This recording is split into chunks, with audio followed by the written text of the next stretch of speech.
Welcome back to Hong Kong and China Compliance Essentials, the podcast that helps international entrepreneurs, CFOs, and business owners navigate the realities of doing business in Greater China. I'm your host, Kristina Koehler-Coluccia, Head of Business Advisory at Woodburn Accountants and Advisors.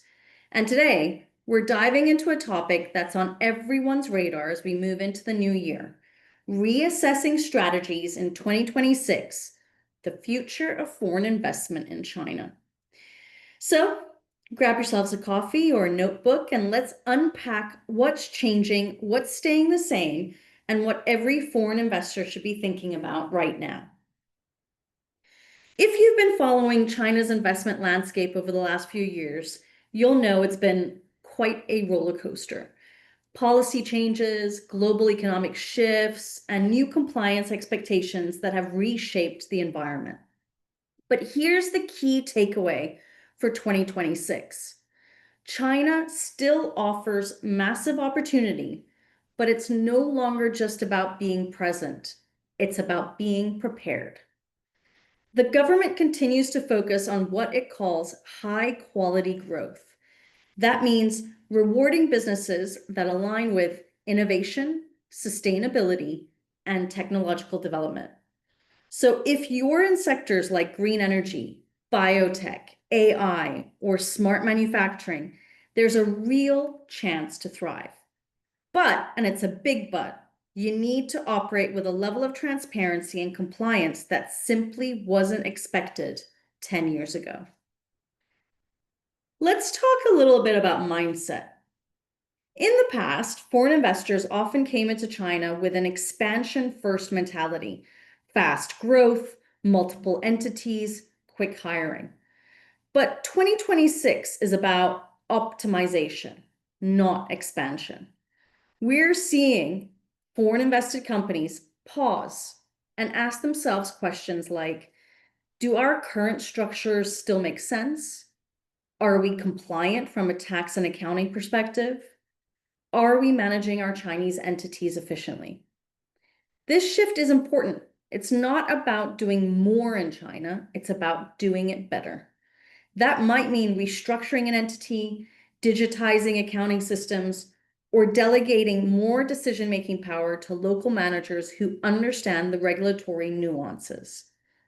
The smartest investors are those moving from presence to purpose, understanding why they're in China, not just how. One of the most interesting trends this year is what I call the 2 E's of China's investment environment: encouragement and enforcement. On one hand, we're seeing continued policy support for foreign investment. The catalog of industries encouraged for foreign investment was updated in 2024, still signals China's desire to bring in qualified capital, especially in developing regions like Central and Western China. On the other hand, regulatory enforcement is tightening. We're talking about stronger rules on beneficial ownership disclosure, data privacy, ESG compliance, and tax transparency. In other words, yes, China wants you here, but they also expect you to play by the rules. And those rules are getting clearer, but also stricter. So the question becomes, how well prepared is your company to demonstrate compliance? Not just during an audit, but on a day-to-day basis. For businesses entering China for the first time in 2026, the good news is you have options. You don't have to go all in with a full local entity right away. You can start with a representative office, which is not always recommended, but it is still an option, or even test the waters through cross-border e-commerce or service exports, or using employer of record services so that you don't have to go that route of fully establishing an entity yourself. And for those that are already operating in China, this is a great year to perform a structure health check. Ask yourself, is your business entity still aligned with your current goals? Are you making full use of incentives available under the foreign investment catalog? Do you have proper documentation and reporting systems in place? Sometimes small adjustments like improving your accounting processes or localizing HR compliance can have a huge impact on long-term efficiency and ultimately peace of mind. If there's one theme that's defining success for foreign investors in China right now, it's resilience and trust. Resilience means having systems and structures that can withstand change, whether that's a regulatory update, a supply chain disruption, or currency fluctuation. And trust, well, in business, that's everything. Trust with your employees, your local partners, your regulators. Building that trust means being transparent, consistent, and proactive about compliance. It's what separates companies that struggle from those that build long-term, profitable, and sustainable operations in China.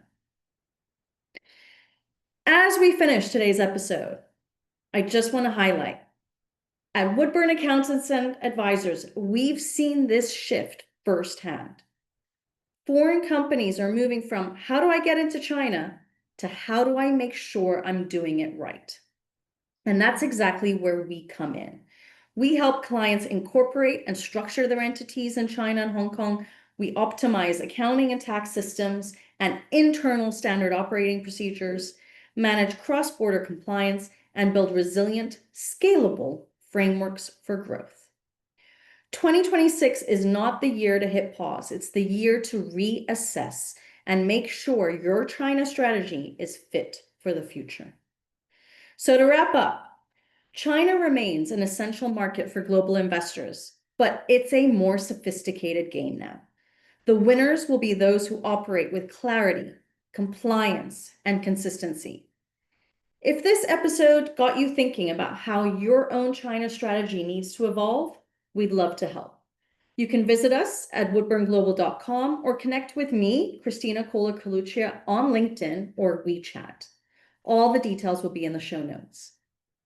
Let's make sure your business is not just in China, but built for China's future. Thanks for listening to Hong Kong and China Compliance Essentials. If you enjoyed today's episode, don't forget to subscribe, leave a review, and share it with your network. I'm Kristina Koehler-Coluccia, and I'll see you in the next episode.